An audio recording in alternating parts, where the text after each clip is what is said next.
अरिहन्ताणम् नमो सिद्धाणम् नमो आयरीयाणम् नमो वज्रायाणम् नमो लोये सौवसाहुणम् मोक्षमार्गस्य नेतारम् भेत्तारम् कर्मभूभृताम् ज्ञातारम् विश्वतत्त्वानाम् वन्दे तद्गुणलब्धये। 1008 श्री मूलनायक आदिनाथ भगवान की जय। द्वासांग दिनवाणी माता की जय। आचार्य श्रेष्ठ आचार्य गुरुवर श्री 108 उमा स्वामी जी महाराज की जय। आचार्य श्रेष्ठ आचार्य गुरुवर श्री 108 विद्यासागर जी महाराज की जय। जगत पूज्य निर्यापक श्रमण मुनि पुंगव श्री 108 सुधा सागर जी महाराज की जय। समस्त मुनि संघ की जय। 9वें अध्याय के कल जो सूत्र हुए थे पहले उनका उच्चारण करेंगे। आश्रव निरोध संवर। आश्रव निरोध संवर। स गुप्ति समिति धर्मानुप्रेक्षा परिसहजय चारित्रहि। सगुप्ति समिति धर्मानुप्रेक्षा परिसहजय चारित्रहि। तपसा निर्जराच। तपसा निर्जराच। सम्यग् योग निग्रहो गुप्ति।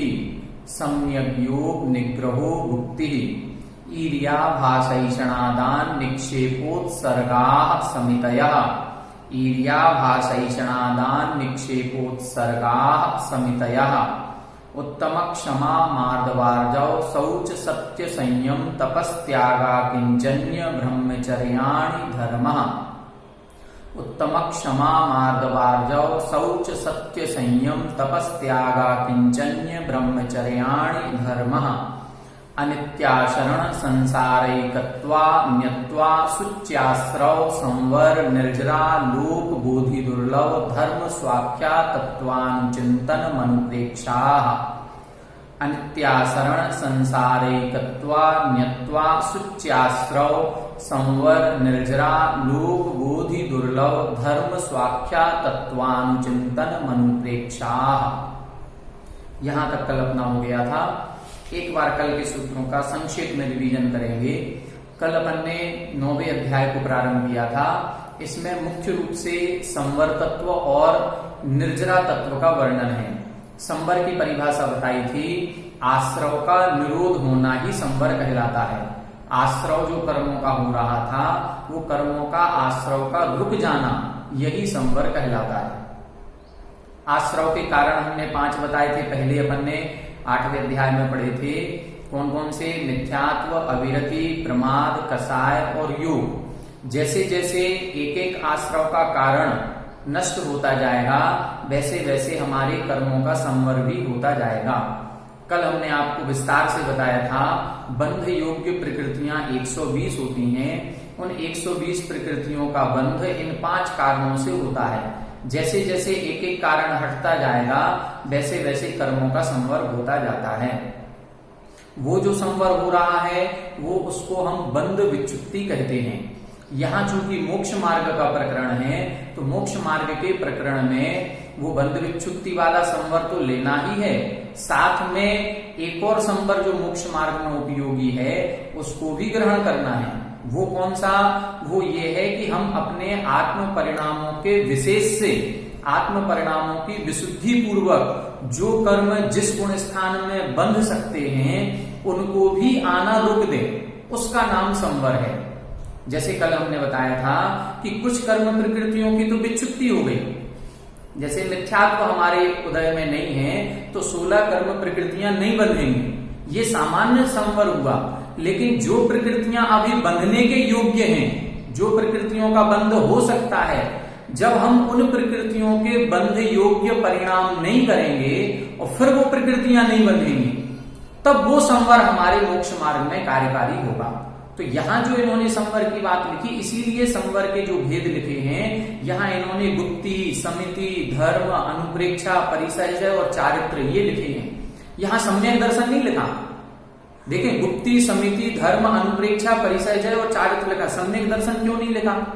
जबकि सम्यक दृष्टि जीव 41 प्रकृतियों का संवर करता है। सम्यक दृष्टि जीव के 41 प्रकृतियां बंध योग्य नहीं होती। फिर सम्यक दर्शन क्यों नहीं लिखा इधर? वो इसीलिए नहीं लिखा क्योंकि वो जो सम्यक दर्शन है वो किसी कर्म के आने को नहीं रोक रहा है।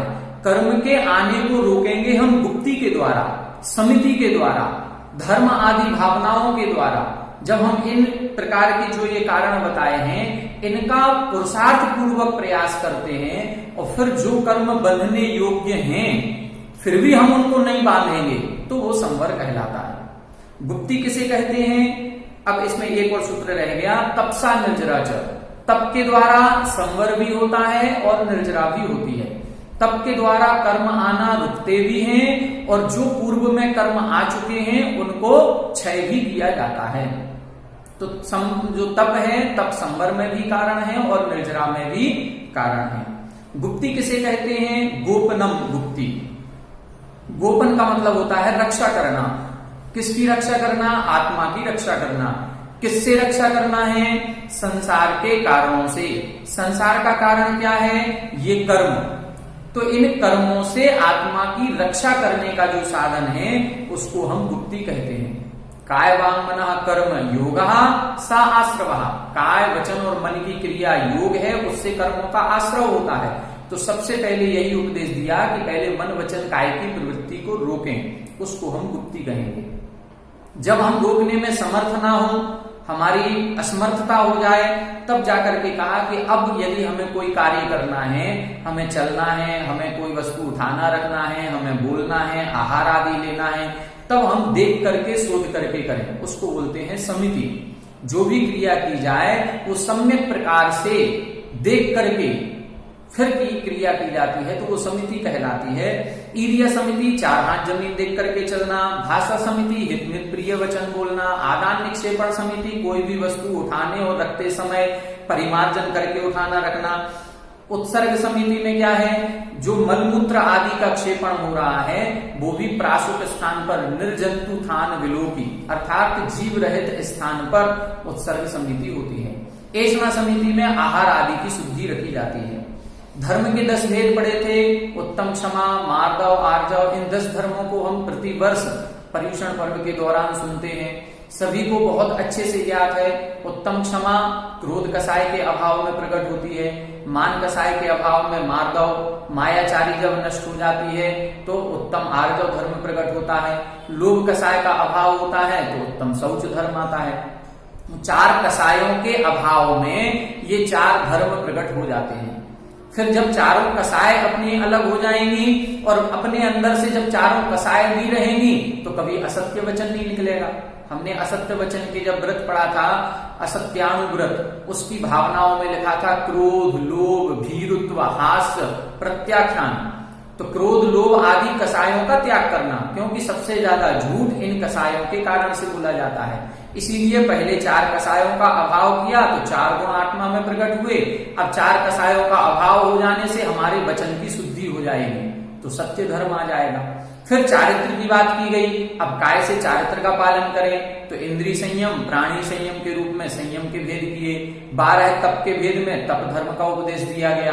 4 प्रकार का दान करना ये त्याग है और अंतरंग से राग द्वेष आदि सभी विकारों का त्याग कर देना वो आकिंचन्य कहलाता है। कुछ भी मेरा नहीं है उसको आकिंचन्य बोलते हैं। और जब कुछ भी नहीं बचे, न बहिरंग में परिग्रह है न अंतरंग में कसाय है, तब आत्मा में लीन हो जाती है, उसका नाम है ब्रह्मचर्य। इस प्रकार से ये 10 धर्म होते हैं। 12 अनुप्रेक्षाओं का चिंतन करना अनिवार्य है। क्यों अनिवार्य है? क्योंकि 12 भावनाओं के चिंतन से ही वैराग्य उत्पन्न होगा और बिना वैराग्य के दीक्षा संभव नहीं, बिना वैराग्य के मोक्ष मार्ग पर बढ़ना संभव नहीं। हम दीक्षा ले भी लेंगे तो निश्चित रूप से हम उसमें शिथिल हो जाएंगे, हमारे शिथिलाचार आ जाएगा, हम विषय भोगों के प्रति फिर से उत्सुक हो जाएंगे। तो विषय भोगों को छोड़ने के लिए पहले उन विषय भोगों के प्रति, संसार के प्रति, शरीर के प्रति इन 12 भावनाओं का चिंतन करना आवश्यक है। तो अनित्य आदि 12 भावनाएं, कोई भी पदार्थ नित्य नहीं है, संसार में कोई शरण नहीं है, संसार चारों गतियों में दुख रूप है, मैं अकेला हूं, जो कर्म मैंने बांधे हैं मुझे वो अकेले ही भोगना है, मैं इन सारे पर पदार्थों से भिन्न हूं, इस प्रकार का चिंतन। ये शरीर अशुचि है, निरंतर नौमल द्वार बहते रहते हैं, काय वचन और मन की क्रिया से आश्रव होता है, अंतरंग के कसायक परिणामों से कर्मों का आश्रव होता है, तो उन आश्रव को रोकना है। जब हम मन वचन काय की क्रिया को रोकेंगे तब संवर होगा, तब आदि को धारण करेंगे तो निर्जरा होगी।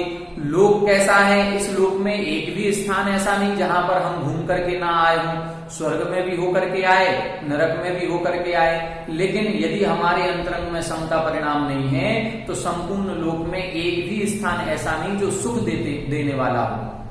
वो सुख हमारी आत्मा में है और वो समता के बिना प्रकट नहीं होगा। तो ये लोक भावना में चिंतन करना है।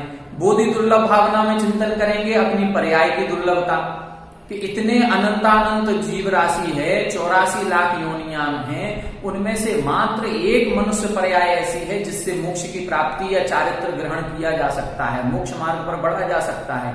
अब वो हमें मनुष्य पर्याय मिल गई है, तो अब हमें इसका उपयोग किस रूप में करना है, उसकी दुर्लभता का चिंतन करना, ये बोधि दुर्लभ भावना है। और जो धर्म है वो सम्यक दर्शन ज्ञान चारित्र ही धर्म है। मिथ्या दर्शन, मिथ्या ज्ञान, मिथ्या चारित्र संसार का कारण है। इस प्रकार का चिंतन करना ये धर्म भावना है। तो इस प्रकार ये अपन ने संक्षेप में कल जो पढ़ा था उसका रिवीजन अपना हो गया। अब आगे का अपन प्रसंग देखेंगे। यहां अपन ने कितने प्रसंग देख लिए? जो संवर की बात कही थी, उस संवर के कारणों में गुप्ति, समिति, धर्म, अनुप्रेक्षा, परिसर्जय और चारित्र, 6 कारण बताए थे। 6 कारणों में से 4 कारणों को अपन ने समझ लिया। गुप्ति समझ ली, समिति समझ ली, धर्म और अनुप्रेक्षा। अब आज अपन समझेंगे परिसर्जय। परिसर्जय क्या कहलाता है? परिसह किसे कहेंगे? देखें, जब मुनिराज होते हैं और मुनिराज सभी प्रकार के परिग्रह का त्याग कर देते हैं, तो त्याग करने के बाद कई सारी परिस्थितियां ऐसी आती हैं जिन परिस्थितियों में साम्य भाव रखना पड़ता है। अत्यधिक सर्दी लग रही है तो भी समता परिणाम रखना है, अत्यधिक गर्मी हो रही है तो भी समता परिणाम रखना है, कभी भूख ज्यादा लगती है तो उस भूख को भी सहन करना है, अंतराय आदि ज्यादा होते हैं तो प्यास भी लगती है, उस प्यास की बाधा को सहन करना है, पैदल विहार करना है, नंगे पैर विहार करना है तो कंकड़ पत्थर आदि लगेंगे, उस बाधा को भी सहन करना है, पाटे पर या जमीन पर सोना है तो उस जमीन पर सोते समय भी शरीर आदि में वेदना हो जाती है, उस वेदना को भी सहन करना है। तो ऐसे कितने प्रकार की ये जो वेदना है, इसी वेदना का नाम परिसय है। और जब ये परिसय आ गए हमारे ऊपर, वेदना हो रही है, अब उस वेदना का यदि हम प्रतिकार करने की सोचते हैं तो वो परिसय जय नहीं कहलाएगा। लेकिन हम उस वेदना को सहन करने की सोचते हैं और उसके प्रतिकार के क्या साधन है, उन साधनों का भी विचार नहीं करते हैं, तब वो हमारा परिसय जय कहलाता है। तो ये परिसय जय किसके होते हैं? क्या हम आपके हो सकते हैं? नहीं, ये हम आपके परिसय जय नहीं होते हैं, परिसय जय मुनियों के होते हैं। तो यदि हमारे, मान लो हम सामायिक करने बैठे हैं, जाप देने बैठे हैं और उस समय लाइट चली जाए, गर्मी लगने लगी, तो क्या हमारे परिसय जय नहीं माना जाएगा? नहीं, परिसय जय नहीं माना जाएगा, लेकिन उस परिसय को आने की भावना या पूर्वाभ्यास मान सकते हैं कि वो अभ्यास हमें करना है। हम भी गर्मी में बिना पंखे के बैठे, सर्दियों में बिना कपड़ों के बैठ करके सामायिक करने का प्रयास करें, कभी बिना गद्दे पर जमीन पर लेट करके लेटने का प्रयास करें, नंगे पैर हम भी चलने का प्रयास करें, एक आसन उपवास करने का प्रयास करें। तो ये अभ्यास जब हो जाएगा तो ये अभ्यास ही हमें मुनि बनने की प्रेरणा देगा, और मुनि बनने पर ये अभ्यास हमें उस समय साधना के रूप में परिवर्तित हो जाएगा। वास्तव में परिसय जय कहाँ होते हैं? ये मुनियों के ही होते हैं, 6वें और 7वें गुण स्थान में ही होते हैं। फिर परिसहों को यदि हम देखेंगे तो शक्ति की अपेक्षा से इनको 14वें गुण स्थान तक माना गया। इसका पूरा वर्णन अपन इसमें पढ़ेंगे। परिसहों को सहन करने से क्या होता है, इसको अपन पहले देखते हैं। पहला सूत्र देखें, इसमें 8वें नंबर का परिसय का प्रकरण प्रारंभ हो रहा है। जो भी विशेष बात आएगी इसके दौरान अपन समझेंगे। सूत्र लिखा, मार्गाच्यवन निर्जरार्थम परिशोढव्याः परिसहाः। मार्गाच्यवन निर्जरार्थम परिशोढव्याः परिसहाः। मार्गाच्यवन निर्जरार्थम परिशोढव्याः परिसहा। यहां बता रहे हैं मार्ग अच्यवन, मार्ग कौन सा मार्ग? संवर और निर्जरा का मार्ग। जिस मार्ग की अभी चर्चा अपनी चल रही थी, तो संवर और निर्जरा के मार्ग से अच्यवन च्युत ना होने के लिए, हम संवर के मार्ग से च्युत ना हो जाएं। च्युत होने का मतलब उसको छोड़ ना दें। संवर का मार्ग, मान लो दीक्षा ली है और दीक्षा लेकर के, दीक्षा किस लिए ली? साधना करने के लिए ली है। अब साधना जब करेंगे तो सर्दी गर्मी आदि भूख प्यास के दुख तो आएंगे, उनकी वेदना तो होगी, तो हम उस वेदना आने पर उस मार्ग से च्युत ना हो जाएं, उस मार्ग को छोड़ ना दें, इसके लिए। और निर्जरार्थम, और निर्जरा के लिए, कर्मों की निर्जरा के लिए, संवर का मार्ग ना छोड़ दें और कर्मों की निर्जरा के लिए परिशोढव्याः परिसहा, जो सहन किए जाते हैं। परिशोधव्या का मतलब क्या है? सहन करना। जिसको सहन किया जाता है वो परिसह कहलाते हैं। परिसह का मतलब क्या है? जो सहन किया जाता है वो परिसह है। सहन किसको करना है? सहन करना है, मोक्ष मार्ग पर हम आगे बढ़े हैं तो उस मोक्ष मार्ग में आने वाली सभी बाधाओं को सहन करना। बाधाओं को सहन क्यों करना? संवर और निर्जरा के लिए, क्योंकि इन बाधाओं को सहन करेंगे तभी हमारे कर्मों का संवर और कर्मों की निर्जरा होगी। तो कर्मों का संवर करने के लिए और कर्मों की निर्जरा करने के लिए जो सहा जाता है उसे परिसह कहते हैं। अब परिसह कितने होते हैं ये अगले सूत्र में बता रहे हैं। देखें सूत्र बड़ा है, उच्चारण करें। क्षुत पिपासा, क्षुत पिपासा, शीतोष्ण, शीतोष्ण, दंश मशक, दंश मशक, नाग्न्यारति, नाग्न्यारति, स्त्री चर्या निषद्या, स्त्री चर्या निषद्या, सय्याक्रोश, सय्याक्रोश, वध याचना लाभ, वध याचना लाभ, रोग तृण स्पर्श, रोग तृण स्पर्श, मल सत्कार पुरस्कार, प्रज्ञा ज्ञाना दर्शनानि, मल सत्कार पुरस्कार, प्रज्ञा ज्ञाना दर्शनानि। क्षुत पिपासा, शीतोष्ण, दंशमशक, नाग्न्यारति, स्त्री चर्या निषद्या, सय्याक्रोश, वध याचना लाभ, रोग तृण स्पर्श, मल सत्कार पुरस्कार, प्रज्ञा ज्ञाना दर्शनानि। ठीक है। देखें इधर 22 परिचय बताए हैं। सबसे पहले क्षुत, क्षुत का मतलब होता है क्षुधा, क्षुधा का मतलब भूख। फिर पिपासा, पिपासा का मतलब प्यास। फिर शीत, शीत यानी ठंड लगना। उष्ण, उष्ण माने गर्मी लगना। दंश मशक, दंश मशक बोलते हैं मच्छर को, तो मच्छर आदि का काटना। नाग्न यानी नग्न रहना। अरति, अरति का मतलब, अरति का मतलब जानेंगे जो चीज हमें अच्छी नहीं लगती, ऐसे इंद्रियों के विषय जिनमें जो प्रिय वस्तु हमारी नहीं है, वो अरति। स्त्री, फिर चर्या, चर्या का मतलब चलते समय। निषद्या में बैठते समय, निषद्या बोलते हैं जब हम बैठ जाते हैं एक आसन से, उसको निषद्या कहा जाता है। सय्या का मतलब लेटते समय। चर्या यानी चलते समय, निषद्या बैठते समय और सय्या यानी लेटते समय। आक्रोश, सय्या के बाद क्या निकलेगा? आक्रोश, आक्रोश यानी क्रोधित होना। वध, वध का मतलब मार देना।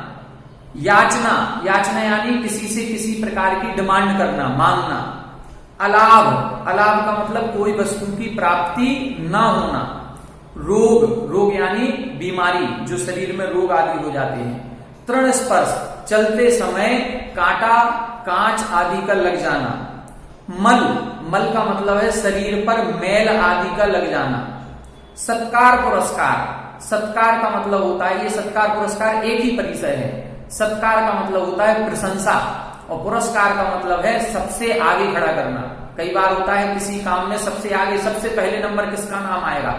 इनका नाम आएगा, तो ये सत्कार पुरस्कार। और एक प्रशंसा सबकी होती है लेकिन सबसे आगे किसी एक को ही रखा जाता है।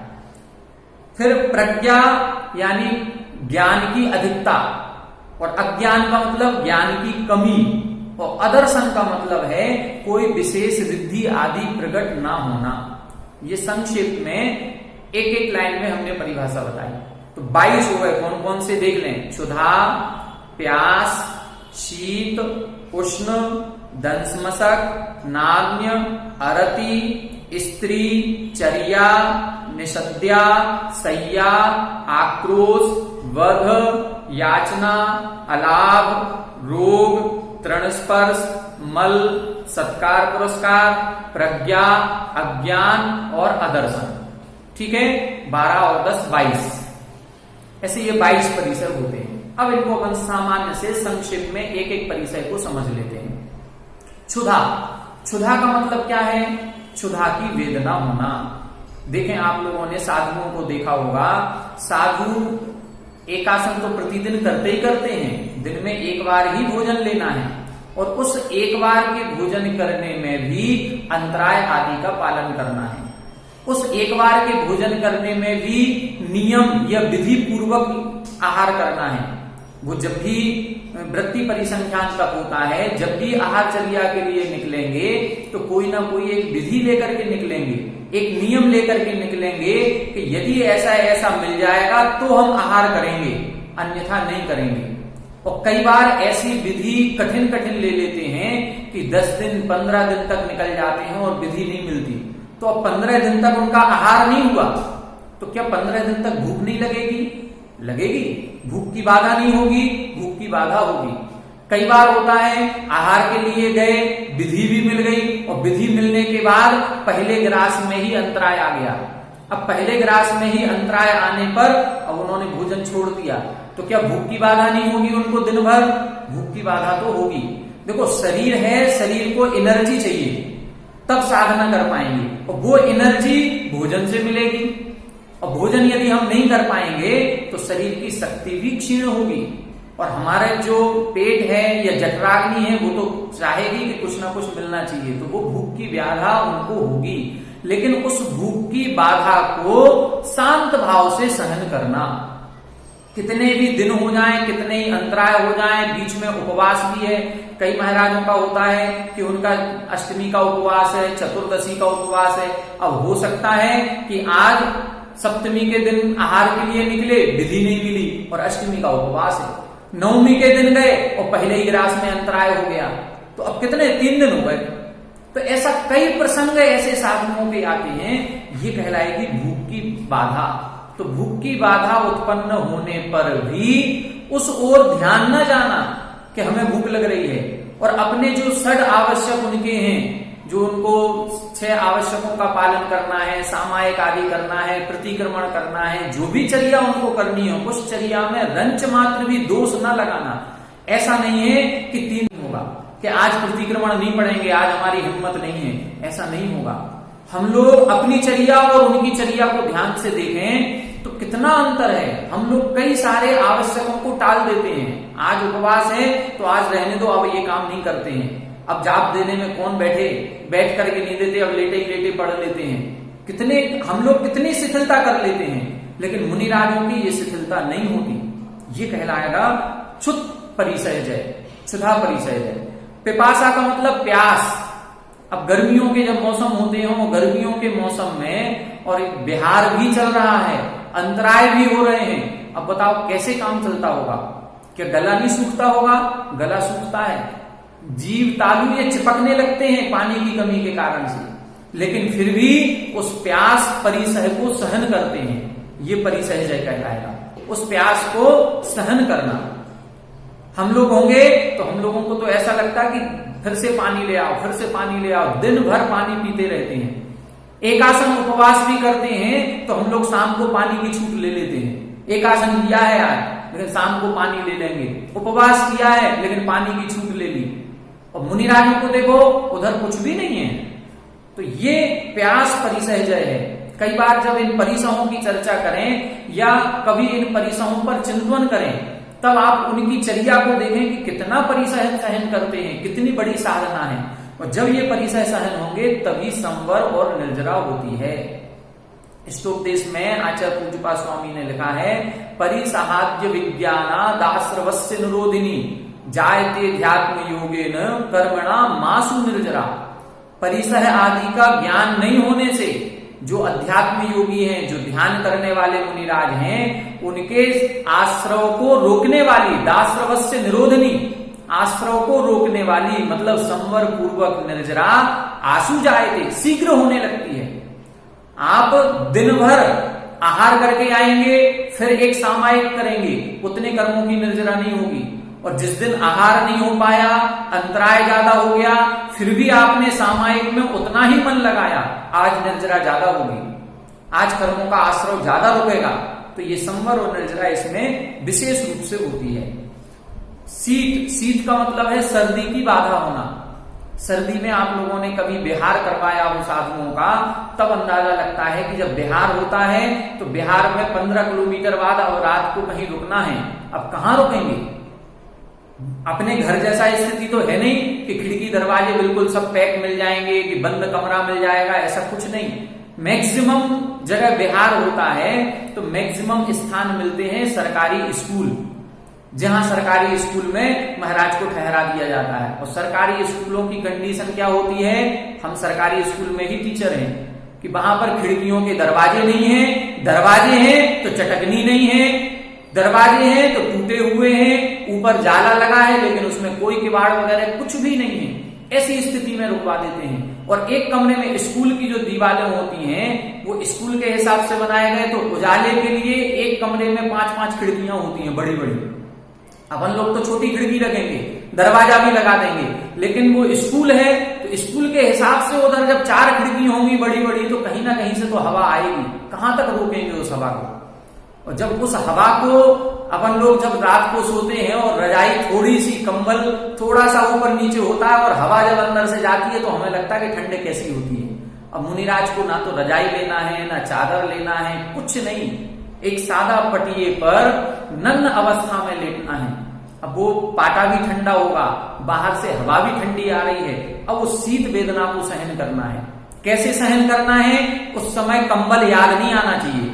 यदि महाराज को कंबल याद आ गया कि अभी घर पे होते तो कंबल ओढ़ रहे होते, या हे भगवान घर कोई कंबल अंबल मिल जाता, तो नहीं, बिल्कुल सोचेंगे ही नहीं। पंचेंद्रिय के विषयों के प्रति रंच मात्र स्मरण जहां नहीं होता है वहां ये शीत परिसहजय होता है। इसी प्रकार से गर्मियों में बिहार की बात आती है। जब गर्मियों में बिहार करते हैं हम लोग, कई बार तीर्थ वंदना करने जाते हैं, और तीर्थ वंदना में एक मंदिर इधर है और दूसरा मंदिर 10 कदम दूरी पर है, तो उस मंदिर से निकल के 10 कदम भी नहीं चला जाता है, इतने गर्म पत्थर हो जाते हैं वो। यदि किसी मंदिर की 10-20 सीढ़ियां हैं तो उन सीढ़ियों पर पैर रख करके वंदना नहीं कर पाते हैं, क्यों? गर्मी इतनी हो गई। और ऐसे ही गर्म मौसम में महाराज लोग डामर रोड पर विहार करते हैं। डामर जल्दी गर्म होता है, जल्दी पिघलता है, कितना तेज गर्म हो जाता है, उस पर विहार करते हैं। और उस समय भी प्यास की बाधा भी और गर्मी की बाधा भी, दोनों बाधाओं को सहन करते हैं। दंश मशक कई बार, अब आजकल धर्मशालाएं और संतशालाएं बन गई। हालांकि धर्मशाला और संतशालाओं में भी मच्छरों की कोई कमी नहीं होती है।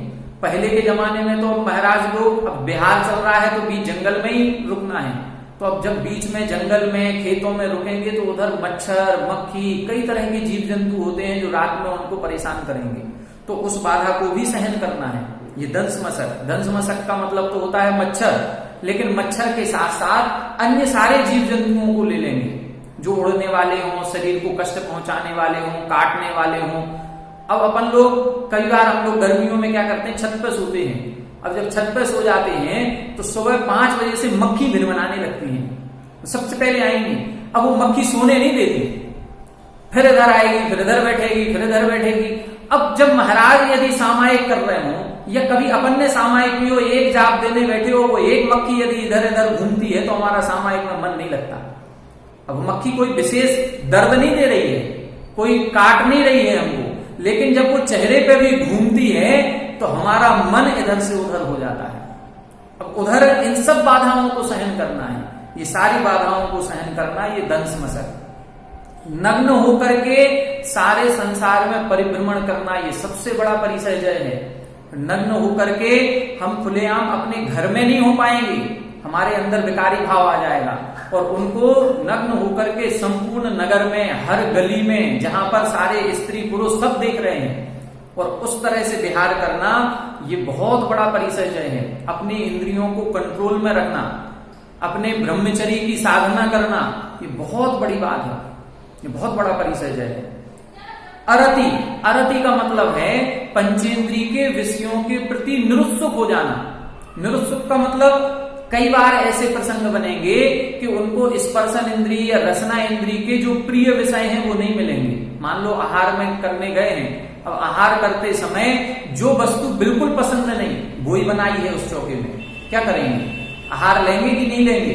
लेंगे, और बिल्कुल पूरे उत्साह के साथ लेंगे। कई बार ऐसे कमरे में ठहरा दिया जाएगा जिसके पास में टॉयलेट वगैरह बनी हुई है और वहां पर बदबू आ रही है, हो सकता है कहीं पास में पानी छिका हुआ रहता है तो स्मेल आती है, कीचड़ हो जाता है। अब वो उस समय कैसा करेंगे? रहेंगे, उसी कमरे में रहेंगे। ऐसा नहीं है कि नहीं ये कमरा अच्छा नहीं है, हमें दूसरे कमरे में ठहरा दो, नहीं। मतलब अरति, अरति का मतलब है प्रिय विषय नहीं मिलने पर भी अपने मन को संभाल करके रखना, अपने इंद्रियों को संभाल करके रखना, ये अरति परिचय है। स्त्री परिचय है, ये और बहुत बड़ा परिचय है। स्त्री परिचय में क्या है? अब सामने स्त्रियां आएंगी। आजकल मैक्सिमम अपन लोग जो हैं, धार्मिक जितना धर्म अपन लोग करते हैं उसमें महिलाएं सबसे ज्यादा रहेंगी। लगभग 70-30 का एवरेज चलता है कि यदि प्रवचन सभा होगी तो प्रवचन सभा में यदि 70 महिलाएं हैं तो पुरुष 30 होंगे। महिलाओं की संख्या ज्यादा होती है और वो महिलाओं को महाराज श्री के कमरे में भी जाना है, आना है, सब कुछ करना है। अब उन महिलाओं के सामने भी अपने ब्रह्मचर्य को बनाए रखना। स्त्रियों के आजकल के वर्तमान के हिसाब से देखें, पुराने जमाने में तो स्त्रियां पूर्ण रूप से अपने अंगों को वस्त्रों से ढके रहती थी। आजकल का पहनावा ओढ़ना भी बहुत गलत हो गया। अब कैसे अपने विचारों को, अपने भावों को अपने कंट्रोल में, नियंत्रण में करते हैं, ये महाराज श्री जानते हैं। ये बहुत बड़ी साधना है। हम लोगों को क्या करना चाहिए? जितनी महिलाएं अभी सुन रही हो, हम लोगों को एक नियम लेना चाहिए। देखो, आपको वस्त्र क्या पहनना है वो आपकी मर्जी, लेकिन एक नियम जरूर ले लें कि जब भी हम सच्चे देव शास्त्र गुरु के समीप जाएंगे, मंदिर जाएं या सच्चे गुरु के समीप जाएं, हम यदवा तदवा वस्त्र पहन के नहीं जाएंगे। जो ब्रह्मचर्य की साधना में लगे हैं, जो अपने इंद्रियों को वश में किए हुए हों, हम उनके सामने ऐसे वस्त्र पहन करके नहीं जाएंगे कि हमको देख करके उनके भाव बिगड़ जाएं। यदि हमारे कारण से किसी मुनिराज की साधना भंग होती है तो ये सबसे बड़ा पाप है। तो हम लोग कुछ नहीं करें, हम लोग देखो साधना में वृद्धि तो कर नहीं रहे हैं, तो कम से कम इतना तो कर सकते हैं कि हम कभी भी महाराज श्री के कमरे में जाएंगे तो हम सामान्य जो जीन्स टी शर्ट वगैरह हैं या यदवा तदवा जिनको देख करके विकार आ सकता है, ऐसे कपड़े पहन करके नहीं जाएंगे। यदि हम पहने हुए हैं तो महाराज को दूर से ही नमस्कार कर लें कि उनकी निगाह हमारे ऊपर न पड़ पाए। और यदि जाना है तो हम सभ्य कपड़े पहन करके, चुन्नी आदि ओढ़ करके जाएं। तो ये हमारा एक परिसर नहीं बनेगा, उनकी साधना में विघ्न नहीं आएगा। ऐसा एक नियम होना चाहिए। चर्या परिसर में क्या होता है? चर्या में होता है चलते समय, विहार आदि करते समय कई बार कांटा लग जाता है, कई बार जो रोड होती है उस रोड की गिट्टी उखड़ करके पैरों में लग जाती है। और कंटिन्यू जब विहार होता है, देखो आप 2-4 किलोमीटर तो हम लोग भी रोजाना चल लेंगे, लेकिन रोज प्रतिदिन नहीं चल पाएंगे। एक दिन 2 किलोमीटर चल लेंगे, दूसरे दिन चल लेंगे, तीसरे दिन तो पैर छिल जाएंगे हमारे। अब मुनिराज जो विहार करते हैं, हो सकता है 10 दिन के अंदर 200 किलोमीटर जाना हो। अब रोजाना 20 किलोमीटर का विहार, आप सुबह शाम रोजाना 10 किलोमीटर चलेंगे तो पैर ऐसे छिल जाएंगे कि अब चलते नहीं बनेगा, एक कदम रखते नहीं बनेगा। लेकिन ना तो उनकी स्पीड में कमी आती है और ना विहार को ही रोक देते हैं कि भाई पैरों में बहुत तकलीफ हो गई, अब आगे विहार नहीं करेंगे। नहीं करते ऐसा, उनको जहां जाना है वहां तक जाएंगे। तो चर्या करते समय, चलते समय कई प्रकार के जो कांटे आदि चुभने पर भी या चलते समय पैरों में दर्द हो जाता है, तो उस पैरों के दर्द आदि की वेदना को जो सहन करते हैं वो चर्या परिसहज है। निषद्या का मतलब है बैठते समय। जब सामायिक आदि में बैठे हैं, संकल्प ले लिया कि 2 घंटे तक हम इसी आसन में बैठेंगे, इससे फिर नहीं उठेंगे। अब 2 घंटे में बैठते हैं तो आप लोग कई बार, हम लोग जैसे मंदिर में सामायिक करने बैठते हैं, अब मंदिर में बैठे 10 मिनट बैठते हैं तो जो चावल के दाने वगैरह नीचे डले होते हैं, यदि वो पैर के नीचे चुभ रहा है तो 5 मिनट के बाद बहुत वेदना होने लगती है उस एक छोटे से चावल के दाने की। ऐसा लगता है कि वो पैर के नीचे से पहले चावल का दाना हटा दें फिर बैठें। लेकिन मुनिराजों को देखो, सादा जमीन पर, खेत में, कहीं भी बैठ करके सामायिक आदि करने बैठ जाते हैं। पैरों में तकलीफ होने के बाद भी अपनी साधना को नहीं छोड़ते हैं। ये उनका निसद्या परिचय है। सैया का मतलब लेटते समय, अब एक करवट से लेटना है, और यदि मान लो करवट बदलनी है तो पहले पिच्छी से मार्जन करेंगे, अपनी पीठ का भी और उस पाटे का भी पहले मार्जन करो। ऐसा ना हो कि उस पाटे पर कोई जीभ चल रहा हो, ऐसा ना हो हमारी पीठ पर कोई जीभ चल रहा हो और हमने करवट ली और वो दब करके मर जाएगा। और हम लोग क्या करते हैं, हम लोग जब सोते हैं तो सोते समय 5 और 6 घंटे की हमें पता नहीं कितनी करवट बदल लेते हैं, फिर इस तरफ और फिर उस तरफ और फिर इस तरफ। सोते इस तरफ मुंह करके हैं, सुबह उठेंगे तो इस तरफ मुंह मिलेगा।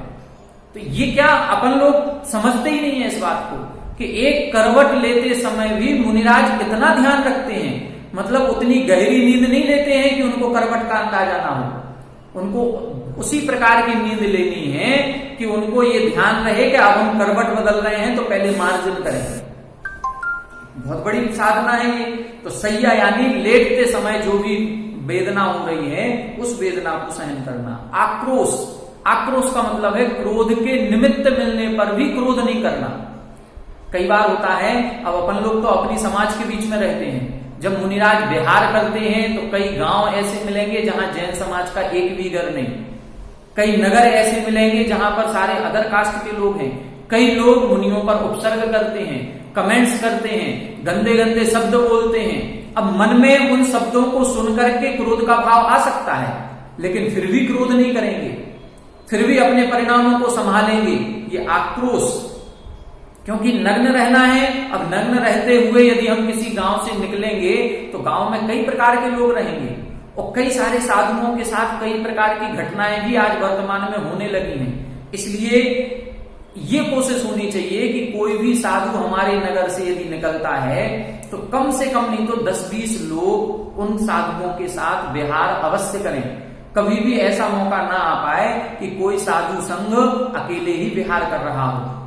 तो ये हम लोगों की सबकी जिम्मेदारी बनती है कि जिस नगर या गांव से जाएं तो जब तक अगला गांव ना आ जाए, जब तक आगे के गांव के लोग साथ में ना हो जाएं, तब तक उनका व्यवहार हम लोगों को कराना चाहिए, जिससे इस तरह की अप्रिय घटनाएं ना हो। वध, वध का मतलब है कई प्रकार के उपसर्ग ऐसे हो जाते हैं जहां साधुओं को अपना जीवन दान ही देना पड़ता है, लेकिन वहां पर रंज मात्र भी क्रोध का परिणाम या रंज मात्र भी उस व्यक्ति के प्रति संकलेश का भाव नहीं आता।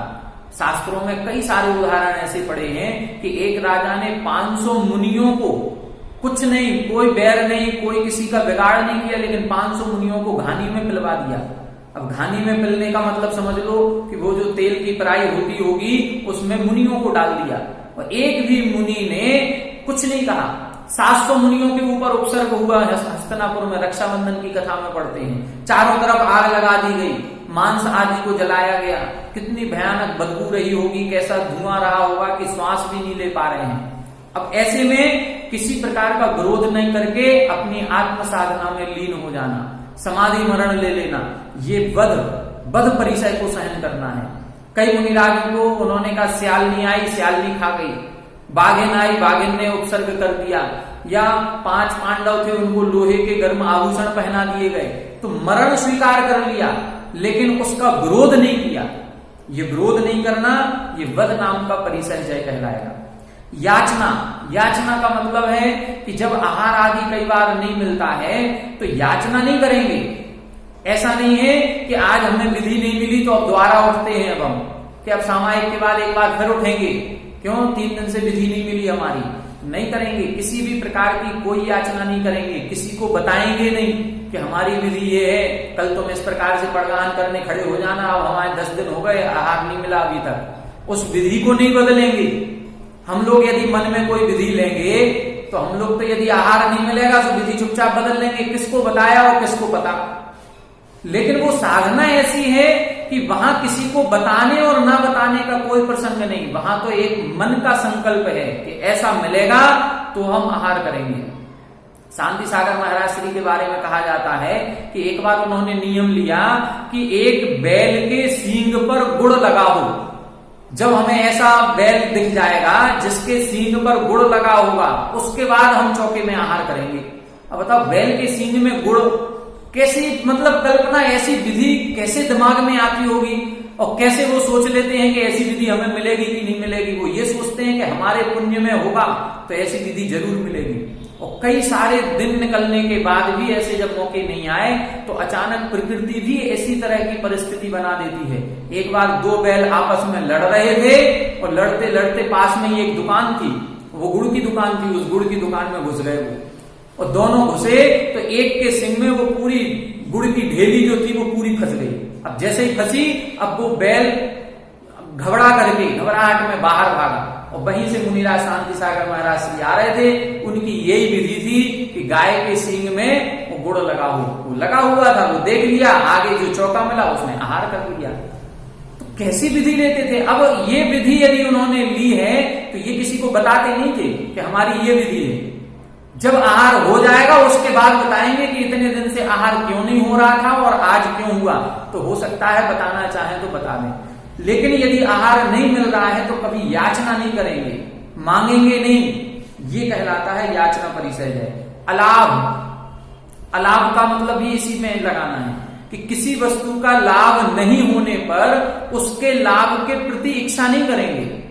मान लो आहार के लिए निकले हैं और विधि नहीं मिल रही है, तो अब विधि नहीं मिली, ये अलाभ हो रहा है। जैसे पूज्य योग सागर महाराज श्री है या कई सारे महाराज श्री ऐसे हैं जिनका नियम ये है कि हम एक बार पड़गाहन में जाएंगे। मतलब एक चौके में यदि हमारा पड़गाहन हो गया और उन्होंने हमारी परिक्रमा लगा ली, अब उसके बाद अब उस चौके में यदि आहार नहीं हुआ तो अब हम दोबारा विधि लेकर के नहीं उठेंगे। कई महाराज उठते हैं कि एक चौके से लौट आए, अब लौट करके दूसरे चौके वाले पड़गाहन कर लेते हैं, फिर तीसरे भी पड़गाहन करने लगते हैं। लेकिन कुछ मुनिराजों का नियम ही है कि हम एक बार करेंगे बस। एक घर में गए, वो मान लो घर में जाते ही उनको कहीं मरी हुई चींटी दिख गई, या हमारा पैर धोखे से चींटी पे पड़ गया और उन्होंने देख लिया, या लाइट को जलते हुए देख लिया, या कहीं बिल्ली आदि गुजर गई, कुछ भी हो सकता है, और उनको आहार नहीं मिला। अब वो वहां से लौट के आएंगे तो अब फिर दूसरी बार चौके में नहीं जाएंगे, बस हो गया अलाभ, आज का उपवास। तो ऐसे अलाभ आदि की स्थिति बनने पर भी उस लाभ के प्रति उनकी इच्छा नहीं होगी। ये कहलाता है अलाभ परिसय है। शरीर में रोग आदि हो जाने पर उसके प्रतिकार का चिंतन नहीं करते कि कोई रोग हो गया है तो इसका प्रतिकार कर लिया जाए, उस रोग को सहन करेंगे। और जो शुद्धि आहारचर्या के समय जो शुद्धि पूर्वक यदि कोई औषधि है तो उसको करेंगे दूर करने का प्रयास। बाकी कहीं कोई अन्य डॉक्टर आदि से सलाह लेकर के कोई एलोपैथिक दवाएं इस प्रकार का कुछ भी नहीं करेंगे, कोई उपचार नहीं करेंगे। जो उनके आगम के अनुसार चर्या में पालन करने योग्य होगा वो उपचार कर सकते हैं, बाकी अन्यथा नहीं करेंगे। आज वर्तमान में जो मुनिराज हैं वो क्यों इतना कर रहे हैं कि सेल्फ डिस्टेंस बनाओ आप अपना, कोरोना का समय चल रहा है, बहुत आवश्यक है। आज हम लोग जितने लोग हैं सभी के आज चतुर्मास स्थापना हो रही होगी, किसी के आज हो गई, किसी के कल हो गई, किसी के 2-4 दिन में होगी साधुओं की। तो वो जहां जिस नगर में भी साधुओं का चतुर्मास हो रहा है बहुत सावधानी बरतने की जरूरत है। हम अपने भावावेश में और भक्ति में आकर के मुनिराजों के करीब में ना जाएं, साधु संघ के बहुत ज्यादा करीब में ना जाएं। उनकी आहारचर्या की व्यवस्था इस प्रकार से करें कि जो बाहर आने जाने वाले ना हो, जिनका किसी से संपर्क हो। हम लोगों को यदि कोई कोरोना पॉजिटिव निकल आया तो फिर भी इलाज करा लेंगे, महाराज को यदि हो गया तो फिर कहाँ होगा, क्या होगा, कोई साधन नहीं समाधि मरण के अलावा। तो ये रोग परिसय है, वो तो परिसय है, उनका नियम है, वो उनकी साधना है, वो तो सहन करेंगे। लेकिन हमारे कारण से यदि किसी को हो गया तो एक मुनि हत्या का दोष हमको लगेगा, कितना बड़ा पाप होगा ये। तो हम लोग ज्यादा भक्ति के चक्कर में नहीं पड़े। जहां पर साधु संघ है उन साधु संघों को भी कमेटी के द्वारा ये मैसेज जाना चाहिए कि साधु संघ भी अपने पास भीड़ इकट्ठी ना करें। साधु संग भी प्रवचन आदि करना है, क्लास पढ़ाना है, उस समय भीड़ आदि इकट्ठी करने का अब समय नहीं है। ये चातुर्मास प्रभावना का ना हो करके आत्मरक्षा का ही होना चाहिए। प्रभावना और जहां पर लाइव टेलीकास्ट से या जिनवाणी चैनल, पारस चैनल के थ्रू जहां से भी हो रही है वो उतनी पर्याप्त है। जिनकी नहीं हो रही है वो ज्यादा भक्तों को एकत्रित ना करके, और हम लोग विशेष ध्यान रखें कि उनकी भैया वृत्ति के लिए ज्यादा लोग नहीं जाएं। जो एक दो लोग बिल्कुल स्वस्थ हैं, उनके आसपास ही रह रहे हैं, बाहर नहीं जा रहे हैं, ऐसे लोग उनकी सेवा के लिए रहें। ये अपन को करना है कि रोग ना हो जाए। तृण स्पर्श में क्या है? तृण स्पर्श में वही चलते समय कोई कांटा आदि चुभने पर जो बाधा होती है उस बाधा को सहन करना। मल, मल का मतलब है कि देखें जो मुनिराज होते हैं ये जैसे ही दीक्षा लेते हैं इनका एक मूल गुण है अस्नान व्रत। जैसे ही दीक्षा ली है अब इनका व्रत हो गया कि अब पूरे जीवन भर स्नान नहीं करेंगे। अब सोचें जरा, जीवन भर स्नान नहीं करना है, शरीर पर कपड़े भी नहीं पहनना है, और फिर बाहर विहार आदि भी करना है। तो जब गर्मी में पसीना आएगा तो धूल मिट्टी आकर के लगेगी कि नहीं लगेगी? लगेगी। अब उस धूल मिट्टी को जो मैल जम जाएगा उस मैल को छुटाएंगे नहीं। अब हम लोग जानते हैं कि कहीं कुछ दिन यदि मैल लग जाए, हम लोगों की पीठ आदि पर जहां हाथ नहीं पहुंचता वहां पर मैल यदि लग जाता है वो नहीं छूट रहा है तो उधर कई प्रकार की खुजली चलने लगती है, कई प्रकार के रोग होने लगते हैं। तो वो खुजलाएंगे भी नहीं, किसी से साफ भी नहीं कराएंगे। ये कहलाता है मल परिसहज, कि शरीर मलिन होने पर भी उस मल के परिसह को सहरा की नहीं है। अब मुनिराजों को देखो तो उनको ना तो चेहरा देखना है, न शरीर को देखना है, न कभी शरीर को साफ करना है। पूज्य ज्ञान सागर महाराज श्री हैं, आचार्य ज्ञान सागर जी अभी जो, उनके देखो उनके कई प्रकार का मैल लगा हुआ है, बिल्कुल नहीं अलग करवाते हैं वो। ये बहुत बड़ी साधना है कि आप उस मैल से क्या खुजली नहीं हो रही होगी। अब वो ये कहते हैं कि मैल जो लग गया है यदि हम उसको साफ कराते हैं तो उसमें जो जीव पड़ रहे होंगे उनका घात होगा, नहीं साफ करना। तो जीव रक्षा का कितना बड़ा भाव कि उन जीवों की रक्षा के लिए अपने स्वयं के शरीर में कुछ भी हो जाए उसको सबको सहन करेंगे। ये कहलाता है मल परिसहज। सत्कार पुरस्कार का मतलब क्या है? कई मुनिराज संघों में ऐसे होते हैं कि किसी न किसी एक साधु की पूछ ज्यादा होती है, स्वाभाविक है। मान लो एक संघ आ गया और उसमें 20 साधु हैं। अब 20 साधुओं में से हो जाता है कि कई 2 साधुओं के कमरे में भीड़ लगी रहती है, और 1-2 साधु ऐसे हैं जिनके दर्शन करने कोई नहीं जाता, जिनको कोई नमोस्तु नहीं करता है तो नमोस्तु करके ही चला गया, उनके पास कोई बैठता नहीं है। तो अब उनके मन में ये भाव आ सकता है कि हमारे अंदर ऐसी कौन सी कमी है जो हमारे पास कोई भक्त बैठता नहीं है। उनके मन में ये आ सकता है कि कोई हमसे कहता ही नहीं है कि आप भी प्रवचन करो। अरे हम भी तो प्रवचन कर सकते हैं। लेकिन इस प्रकार का यदि भाव मन में आ रहा है तो गलत हो गया। इस प्रकार के भावों को भी सहन करना, देखो है तो सांसारिक ही, संसार में रहेंगे, एक ग्रुप में रहेंगे, संघ में रहेंगे, तो किसी साधु की पूछ ज्यादा हो रही है, किसी साधु को बार बार मौका दिया जा रहा है कि आप प्रवचन करो, आप प्रवचन करो, आप लोगों के सामने क्लास पढ़ाओ, वो कोई साधु के पास कुछ भी नहीं है। तो उनके मन में इस प्रकार का विचार नहीं आना चाहिए कि कोई हमारी प्रशंसा ही नहीं करता। यदि विचार आ रहा है तो गलत हो गया, फिर वो परिसह जय नहीं है। विचार नहीं आना, ये सब होने के बाद भी उसको सहन करना, ठीक है, अपना अपना पुण्य कर्म का उदय है। किसी के पास आ रहे हैं तो अच्छी बात है, नहीं आ रहे हैं तो बहुत अच्छा है कि हमारे पास कोई नहीं आ रहा, हमें अपनी आत्म साधना का समय मिल रहा है। तो ये सत्कार पुरस्कार। प्रज्ञा का मतलब ज्ञानावरण कर्म का तीव्र क्षयोपशम होता है, तब उस क्षयोपशम में ज्ञान ज्यादा हो जाता है। कई सारे मुनिराज हैं जिनको बहुत ज्ञान है, तो उस ज्ञान का घमंड नहीं करना। ऐसा नहीं हो कि हम दूसरे साधुओं से कहें तुम्हें क्या आता है, हमें बहुत कुछ आता है, हमने इतने सारे ग्रंथ पढ़े हैं, इस तरह का भाव नहीं आना। ज्ञान होने पर भी ज्ञान का मद नहीं करना, ये प्रज्ञा परिसहज है। अज्ञान में क्या होता है, कई मुनिराजों को ज्ञान नहीं है तो उनके मन में ये नहीं आना चाहिए कि हमें 20 साल हो गए दीक्षा लिए, हमें कुछ याद ही नहीं होता, हमसे प्रवचन करते ही नहीं आता। सारे महाराज देखो कितना अच्छा प्रवचन करते हैं, सारे महाराजों को देखो कितना अच्छा ज्ञान है, लेकिन हमें बिल्कुल याद ही नहीं होता, हमें समझ में ही नहीं आती बातें। तो ये विचार मन में नहीं आना, अपनी आत्म साधना में लग जाना, उसका नाम है अज्ञान परिसहज है। और एक और परिचय होता है अदर्शन। अदर्शन का मतलब होता है कि कई साधु हो जाते हैं जो 20-20, 30-30 साल की दीक्षा जिनकी हो गई, 40-40 साल की दीक्षा हो गई, लेकिन आज तक कोई रिद्धियां प्रकट नहीं हुई, कोई विशेष तपस्या विशेष का प्रभाव प्रकट नहीं हुआ। तब उनके मन में यह आ सकता है कि शास्त्रों में तो हमने खूब पढ़ा कि शास्त्रों में उन मुनिराज के ये रिद्धि थी, इन मुनिराज के ये रिद्धि थी, ये साधना करने से ऐसी रिद्धि प्रकट होती है, हमें तो आज तक कुछ भी प्रकट नहीं हुआ, तो सब बेकार है। इस प्रकार का मन में विचार यदि आ रहा है तो गलत हो गया, फिर वो परिचय जय नहीं है। तो इस प्रकार का विचार नहीं आना, ये परिचय जय कहलाएगा। वर्तमान में कोई रिद्धि विशेष, कोई हमारी प्रशंसा नहीं हो रही है, कोई रिद्धि का दर्शन नहीं हो रहा है, इसको कहा अदर्शन। अदर्शन का मतलब दर्शन नहीं होना। किसका दर्शन नहीं होना? कोई रिद्धि विशेष का प्रकट नहीं होना। तो रिद्धि विशेष प्रकट नहीं होने पर भी उसको शांत भाव से सहन करना, उसको बोलते हैं अदर्शन परिचय। तो ऐसी ये 22 प्रकार की भावनाएं मन में उत्पन्न हो सकती हैं, लेकिन उन भावनाओं को उत्पन्न नहीं होने देना, उन सारे कष्ट दर्द को शांत भाव से सहन करना, इसको बोलते हैं परिसह जय। ठीक है, ये 22 प्रकार के हो गए। अब कौन से गुण स्थान में कितने परिसय होते हैं, किस कर्म के कारण से कौन सा परिसय होता है, ऐसे कौन से कर्म का उदय रहता है कि जिस कर्म के उदय से ऐसी वेदना मिल जाती है या ऐसी वेदना सहन करनी पड़ती है, तो वो अब आगे के सूत्रों में बता रहे हैं, देखें ध्यान से। अगला सूत्र लिखा, सूक्ष्म सांप्राय छदमस्थ वीतरागयोश चतुर्दश।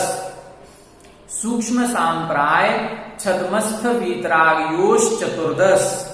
यहां बता रहे हैं सूक्ष्म सांप्राय छदमस्थ वीतरागयो चतुर्दश। चतुर्दश का मतलब 14।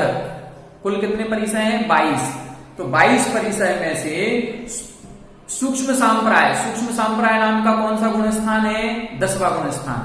10वें गुण स्थान का नाम बताया था सूक्ष्म सांप्राय। और छदमस्थ वीतराग कहां लगाते हैं? 11वें और 12वें गुण स्थान में। 11वें गुण स्थान का नाम उपशांत मोह छदमस्थ वीतराग, 12वें गुण स्थान का नाम क्षीण मोह छदमस्थ वीतराग। तो सूक्ष्म सांप्राय और छदमस्थ वीतराग योग, मतलब छदमस्थ वीतराग के 2 गुण स्थान, 11वां 12वां, और सूक्ष्म सांप्राय यानी 10वां। तो 10वें 11वें और 12वें गुण स्थान में कितने परिसय होते हैं? चतुर्दश, 14 परिसय होते हैं। 22 परिसयों में से यदि कोई मुनिराज 10वें 11वें और 12वें गुण स्थान वाले हैं तो उनके 8 परिसय नहीं होंगे। कितने होंगे? 14 होंगे। ठीक है, अगला सूत्र लिखा, एकादश जिने। एकादश जिने, यहां बता रहे हैं जिने। जिने का मतलब जिनेन्द्र भगवान के। जिनेन्द्र भगवान कौन से? 13वें और 14वें गुण स्थान वाले, जो अभी सिद्ध नहीं बने। 13वें गुण स्थान के सहयोग केवली और 14वें गुण स्थान के अयोग केवली। इनके कितने परिसय होंगे? इनके परिसय होंगे एकादश यानी 11। देखें ध्यान से, सभी गुण स्थानों की बात कर रहे हैं, कौन से गुण स्थान में कितने परिसय होंगे। तो 10वें 11वें और 12वें गुण स्थान में 14 परिसय, 13वें और 14वें गुण स्थान में 11 परिसय होते हैं। फिर अगला सूत्र लिखा, वादर सांप्राये सर्वे। वादर सांप्राये सर्वे, यहां बता रहे हैं वादर सांप्राये। 10वें गुण स्थान का नाम है सूक्ष्म सांप्राय। सांप्राय का मतलब कसाय। जहां कसाय अत्यंत सूक्ष्म होती है उसे सूक्ष्म सांप्राय कहते हैं। तो वो तो हो गया 10वां गुण स्थान। अब जब 10वें में सूक्ष्म है, इसका मतलब क्या है? 9वें गुण स्थान तक कसाय बादर होती है। बादर यानी स्थूल होती है। तो 9वें गुण स्थान तक के जीवों के सर्वे यानी सभी प्रकार के परिसय हो सकते हैं। 22 परिसय होते हैं। तो 9वें गुण स्थान तक परिसय का प्रारंभ कहां से माना जाए? पहले गुण स्थान से नहीं। परिसय किसके होते हैं? मुनियों के। और मुनियों का गुण स्थान कौन सा होता है? 6वां 7वां।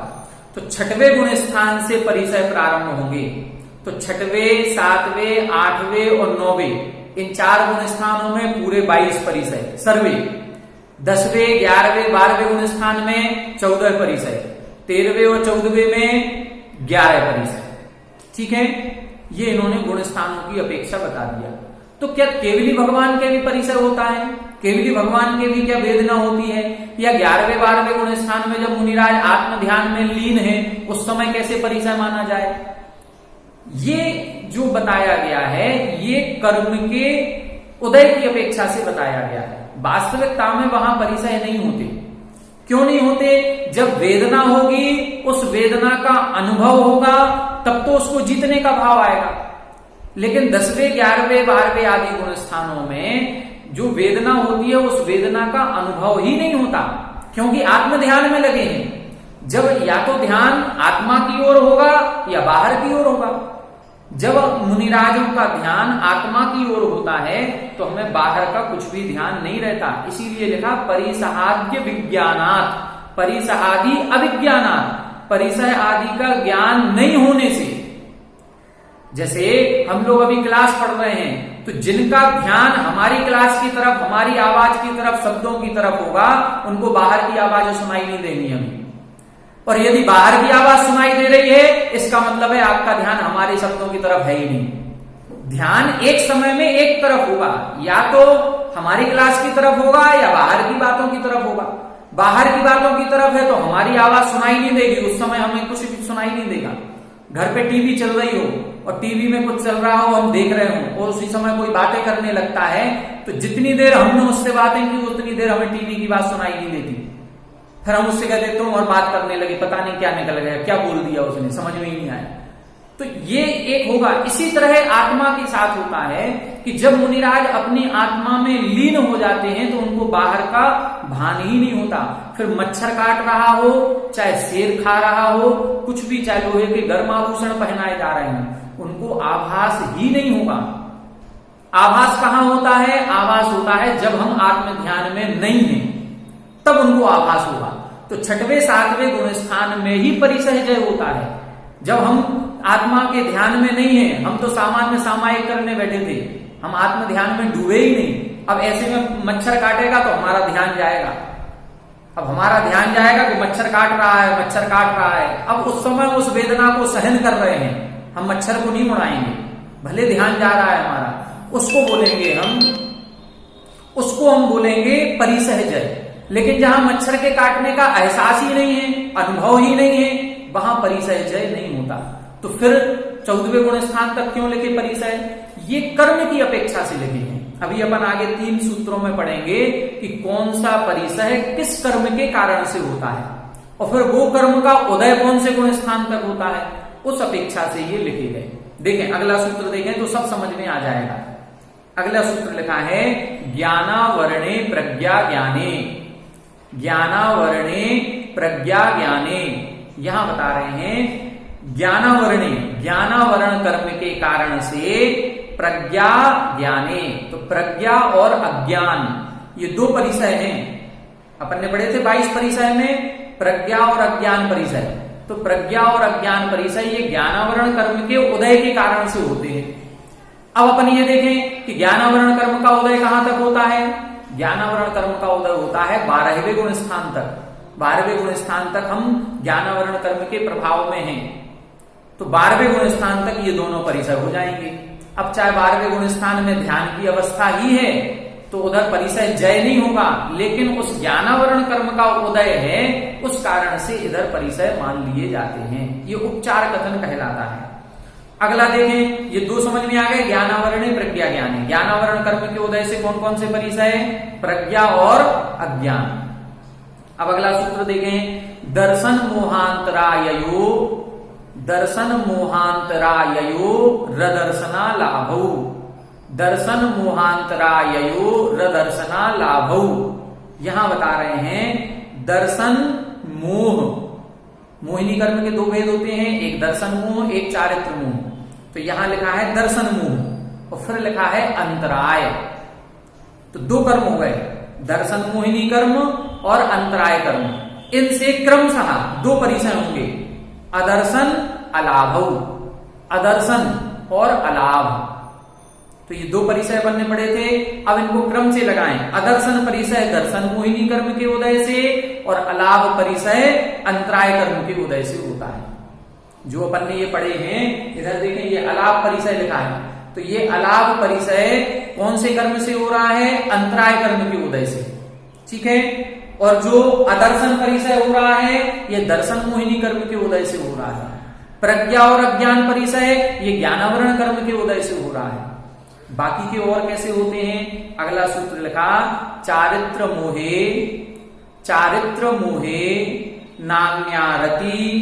नान्यारति स्त्री निषद्याक्रोश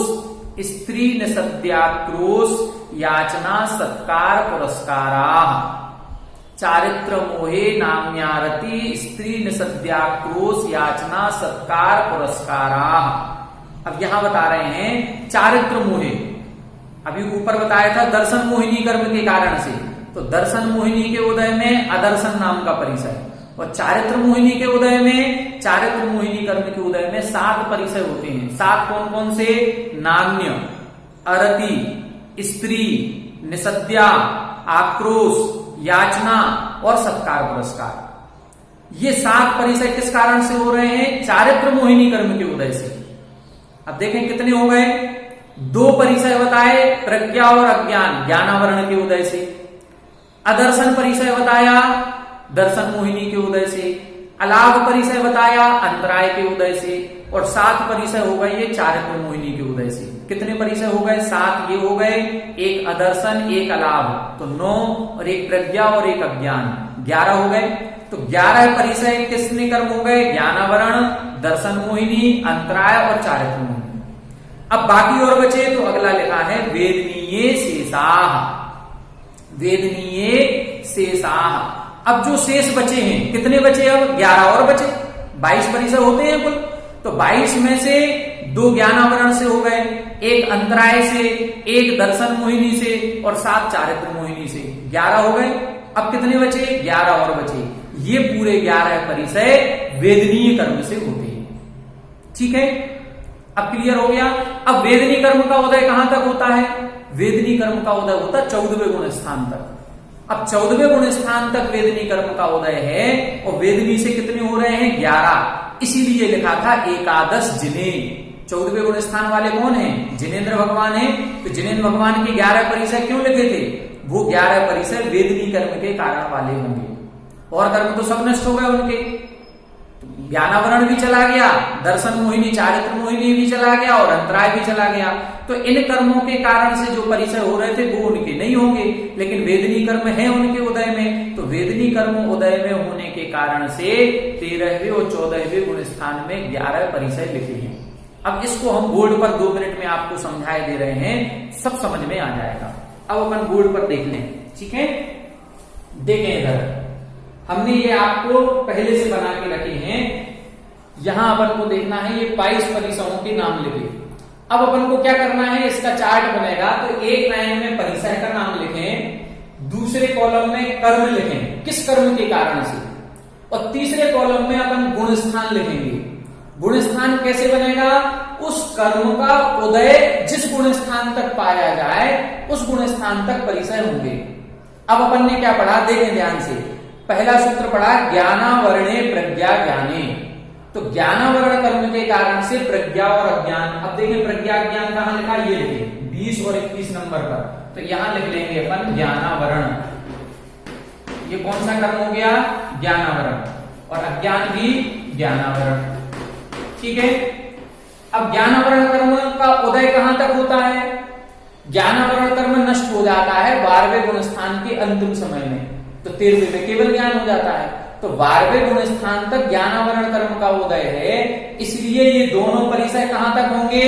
6वें गुण स्थान से 12वें गुण स्थान तक, 6 से 12। ठीक है, समझ में आ गया? 2 परिसय समझ में आ गए कि नहीं? प्रज्ञा और अज्ञान का अपन ने सूत्र क्या पढ़ा? ज्ञानावरणे प्रज्ञा ज्ञान। तो ज्ञानावरण कर्म के कारण से प्रज्ञा और अज्ञान, तो ये दोनों में अपन ने ज्ञानावरण कर्म लिख लिया। और ज्ञानावरण कर्म 6 से 12 गुण स्थान तक होता है। 6 से क्यों लिख रहे हैं? क्योंकि परिसहज 6वें से ही होते हैं। ज्ञानावरण कर्म तो पहले गुण स्थान में भी है, लेकिन परिसहज पहले गुण स्थान में नहीं होते, ये तो 6वें से होंगे। तो अपन 6 से 12 लिख लिए। अगला सूत्र क्या पढ़ा था? दर्शन मोहांतरायो रदर्शनालाभ। अदर्शन परिसय किससे होता है? दर्शन मोहिनी से। अब अदर्शन परिसय क्या 22 नंबर का, सबसे नीचे 22 नंबर का परिचय है, इसको बोलेंगे हम अदर्शन। तो अदर्शन में लिख लें दर्शन मोह, दर्शन मोह। अब दर्शन मोहिनी कर्म का उदय कहां तक होता है? दर्शन मोहिनी में कौन कौन सी आती है? मिथ्यात्व, सम्यक मिथ्यात्व और सम्यक प्रकृति, तीन ही है दर्शन मोहिनी के। तो मिथ्यात्व तो पहले गुण स्थान तक रहता है, सम्यक मिथ्यात्व तीसरे गुण स्थान में ही होता है, सम्यक प्रकृति के कारण से होता है। और सम्यक प्रकृति का उदय चौथे से सातवें गुण स्थान तक ही होता है, सातवें के ऊपर सम्यक प्रकृति नहीं होती, क्योंकि सम्यक प्रकृति के उदय में क्षयोपम सम्यक दर्शन होता है और आठवें गुण स्थान से उपसम श्रेणी या छपक श्रेणी होती है। तो या तो द्वितीयोपसम होगा या छायक होगा। तो क्षयोपम सम्यक दर्शन कहां होता है? सातवें तक। तो सम्यक प्रकृति का उदय कहां तक है? सातवें तक। तो अपन इधर अदर्शन के सामने लिखेंगे छठवा और सातवा। तो यहां लिख दिया अपन ने छठवा और सातवा। तो अदर्शन परिचय कहां होगा? केवल छठवें सातवें में। प्रज्ञा और अज्ञान कहां तक होगा? 6 से लेके 12 तक। अब अगला देखें अलाभ। अलाभ परिचय किससे हो रहा है? अंतराय कर्म से। अब अलाभ परिचय के सामने लिख लें अंतराय। ठीक है, ये अंतराय कर्म के कारण से हुआ। अब अंतराय कर्म कहां तक पाया जाता है? अंतराय कर्म का उदय होता है 12वें गुण स्थान तक। 3 कर्म एक साथ नष्ट होते हैं, ज्ञानावरण, दर्शनावरण और अंतराय। ये 12वें गुण स्थान में एक साथ नष्ट होते हैं, तभी जाकर के केवल ज्ञान, अनंत दर्शन और अनंत वीर्य ये एक साथ प्रकट होते हैं। तो अंतराय कर्म कहां तक है? 12वें तक। तो ये अलाप परिचय कहां तक हो जाएगा? 12 तक। तो 6 से 12। क्लियर हो रहा कि नहीं हो रहा? सूत्र देखते चले। पहला सूत्र अपन ने ज्ञानावरण प्रज्ञा ज्ञाने। तो ज्ञानावरण कर्म से प्रज्ञा और अज्ञान, ज्ञानावरण कर्म 12वें गुण स्थान तक, तो 6 से 12 लिख दिया। फिर अपन ने देखा दर्शन मोहांतराय अदर्शन। तो अदर्शन हो गया दर्शन मोह से, तो 6-7 कर दिया। फिर अंतराय कर्म से अलाभ, तो अंतराय कर्म लिख दिया और 6 से 12 कर दिया। अब अगला देखो सूत्र चारित्र मोहे। चारित्र मोहिनी कर्म से कितने होते हैं? 7 परिचय। अब 7 परिचय कौन कौन से? नागनी। नागनी के सामने लिख लें चारित्र मोहिनी। फिर नाग्यारति, आरती भी चारित्र मोहिनी। फिर स्त्री, ये भी चारित्र मोहिनी। फिर निषद्या, निषद्या भी चारित्र मोहिनी। ठीक है। फिर इसके बाद कौन सा है? आक्रोश, फिर याचना और फिर सत्कार पुरस्कार। आक्रोश भी कैसे है? चारित्र मोह से। ठीक है। फिर याचना भी चारित्र मोह से और फिर सत्कार पुरस्कार भी ये चारित्र मोहिनी से। अब चारित्र मोहिनी कहां तक रहता है? इसके गुण स्थान देख लें। चारित्र मोहिनी के गुण स्थान 9वां गुण स्थान तक।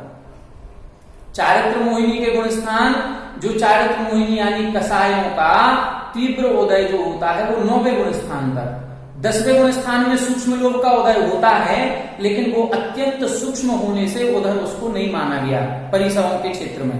तो यहाँ चारित्र मोहिनी 9वें गुण स्थान तक। तो यहाँ अपन लिख लेंगे 6 से 9, ये भी 6 से 9, ये भी 6 से 9, ये 6 से 9 और फिर ये चारित्र मोहिनी वाला ये भी 6 से 9, इधर भी 6 से 9 और एक और ये 6 से 9। ठीक है। अब देखें ध्यान से, पूरे कर्म हो गए ये। अब देखें कितने हो गए अपने? देखो एक चारित्र मोहिनी का 1 2 3 4 5 6 7 चारित्र मोहिनी के हो गए। फिर इसके बाद अंतराय का 1 तो 8, ज्ञानावरण के 2 तो 10 और दर्शन मोहिनी का 1, 11 हो गए। तो 11 तो हो गए इन कर्मों के कारण से। फिर अपन ने लिखा वेदनीय शेषा। अब शेष जो 11 बचे हैं ये सब वेदनी कर्म से। तो अब इन सबके सामने वेदनी लिख लेंगे अपन। ये किस कर्म से हो रहे हैं? वेदनी से। ये सब वेदनी से होगा।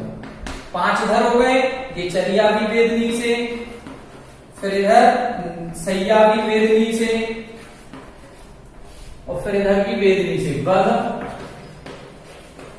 फिर इधर रोग, तृण स्पर्श और मल। अब 11 परिचय होगा वेदनी से।